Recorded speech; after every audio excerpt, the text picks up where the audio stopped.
Say hello, everybody. Hello. This is the cameraman. Go.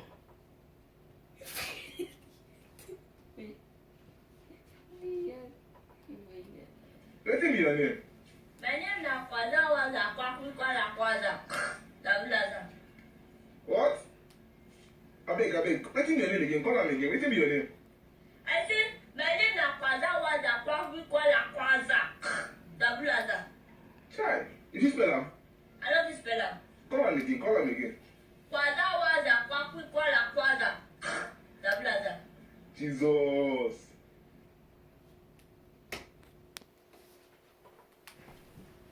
What is your name? What is your name? What is your name?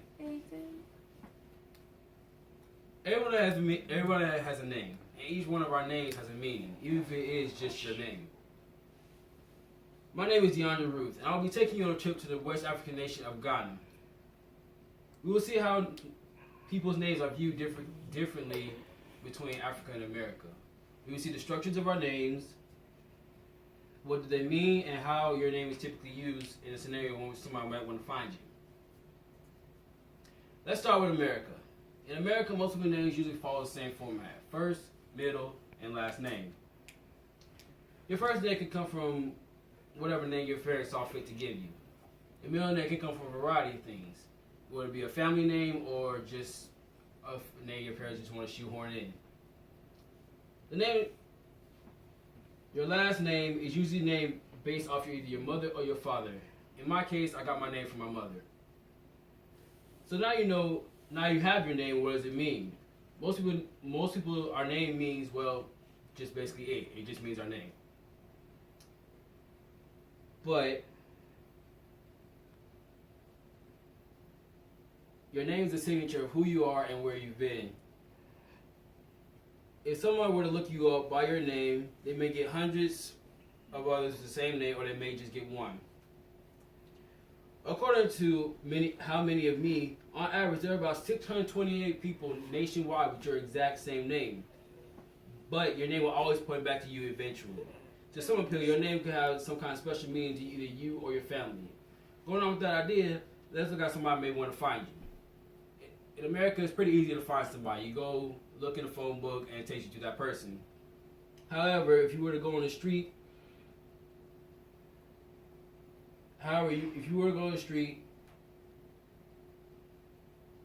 looking for a particular person without any prior knowledge of exactly where they live, it would be much harder to find that person. The likelihood of any one person knowing who you are looking for is very slim, even in rural neighborhoods where your chances may go up, but still slim numbers. Now let's take a trip across the sea to Africa. More specifically, the West African nation of Ghana. According to World Atlas, there are about 8 million tribes in Ghana with smaller tribes in them. My stepfather is of the Fanti tribe of the Akan, the largest group in Ghana. His name is Ebenezer Kwesi Ofusu. In Ghana, the name structure is basically the same. You have your first, your middle, and your last name. However, in Ghana, your first name usually comes from a Christian name, a name given directly from the Bible. Your second name or middle name comes from the day you were born. Kwesi for Sunday, Kwame for Saturday, or Kofi for Friday.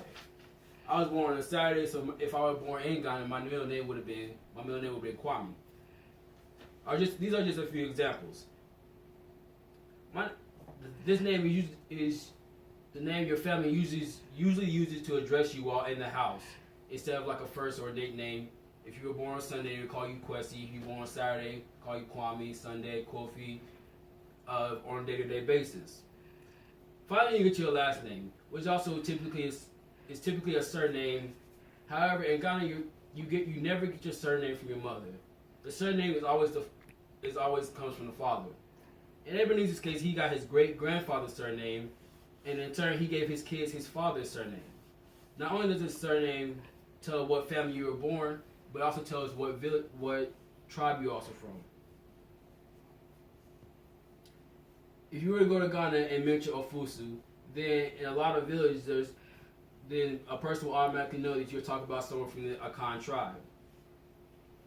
in Africa, in a lot of villages, there's no such thing as a phone book, obviously. So it's entirely impossible to find somebody within. It's not entirely impossible to find somebody within the village. To start off with, you need to know what village they are located in, and from there, their last name will take you to their will take you directly to them. How? Well, first you look up their surname. This will take you to the family household. Instead of going in and asking for the person's first name, you actually ask for the middle name.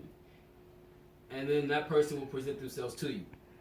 In conclusion, we have looked at the structure of the names, what the names mean, and how to find somebody with using your name in both Africa and America. I hope I've given you all something good to look at, and I'll leave you with this quote from Kendrick Lamar. If I'm going to tell you a real story, I'm going to start with my name.